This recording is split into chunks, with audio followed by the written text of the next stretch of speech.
साथियों नमस्कार। दक्षिण अमेरिकी देश बोलीविया अक्सर अपनी किसी न किसी बात को लेकर चर्चा का विषय बनता है। अब एक बार फिर ये देश चर्चा में है क्योंकि 12 मिलियन की आबादी वाले इस देश में सैन्य तख्तापलट यानी मिलिट्री कू का प्रयास किया गया है। बख्तरबंद वाहनों ने सरकारी बंगलों के दरवाजों पर हमला किया, राष्ट्रपति को निशाना बनाया, लेकिन इस प्रयास को विफल कर दिया गया है, जिसके चलते बोलीविया के राष्ट्रपति ने देश की जनता को धन्यवाद दिया है। कई बार ऐसा होता है कि सैन्य तख्तापलट करने वाले षड्यंत्रकारियों को देश की आम जनता भी सपोर्ट करने लगती है, और ऐसा तब भी होता है जब आम जनता किसी देश के राष्ट्रपति या प्रधानमंत्री, दूसरे शब्दों में हेड्स ऑफ गवर्नमेंट की नीतियों से नाखुश होती है।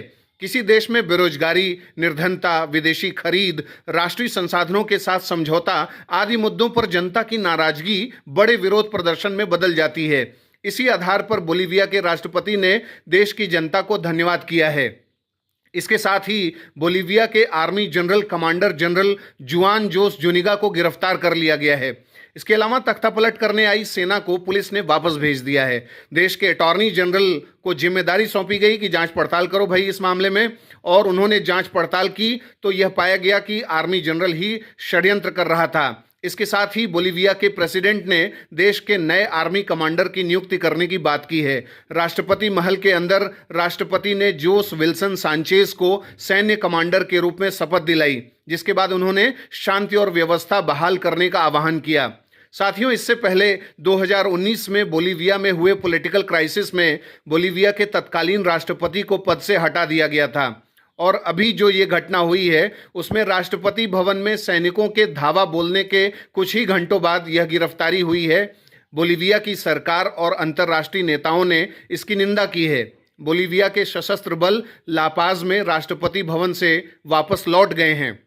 राष्ट्रपति लुइस एर्से की ओर से सरकार के खिलाफ तख्तापलट के प्रयास की निंदा और अंतर्राष्ट्रीय समर्थन का आह्वान किया गया, जिसके बाद अमेरिका ने कहा कि वह स्थिति पर नजर बनाए हुए है।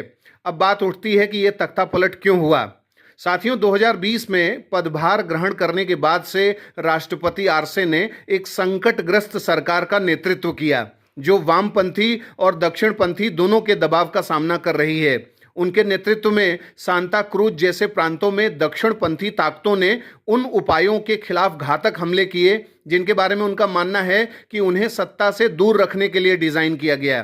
पिछले साल ही एक प्रमुख विपक्षी नेता लुइस फर्नांडो कैमाचो को 2019 की राजनीतिक गिरफ्तारी में उनकी कथित भूमिका के लिए गिरफ्तार भी किया गया था। आपको बता दें कि हाल के समय में बोलीविया की इकोनॉमी में डाउनफॉल के चलते विरोध प्रदर्शन होते रहे हैं। 2 दशक पहले यह देश दक्षिण अमेरिकी महाद्वीप के सबसे तेज उभरती अर्थव्यवस्थाओं में से एक था, लेकिन बाद के राजनीतिक नेतृत्व ऐसा नेतृत्व नहीं दे पाए जिससे ये हो पाता। 2025 में इस देश में इलेक्शन भी होने हैं। ऐसे में यहाँ के कई लीडर्स समाजवादी वामपंथी लक्ष्यों के आधार पर माहौल बनाना शुरू कर चुके हैं। अब बारी है आज के सवाल की, और आपको बताना है कि बोलीविया की शासन प्रणाली कैसी है। बोलीविया 1849 में किस देश से आज़ाद हुआ था? बोलीविया किस प्रोडक्ट का सबसे बड़ा उत्पादक और निर्यातक है? और बोलीविया दक्षिण अमेरिका के किस प्रमुख क्षेत्रीय संगठन का सदस्य है? आप अपने उत्तर हमें कमेंट बॉक्स में बताएं। अगले कार्यक्रम में जल्द ही हाजिर होंगे। इजाज़त दीजिए। नमस्कार।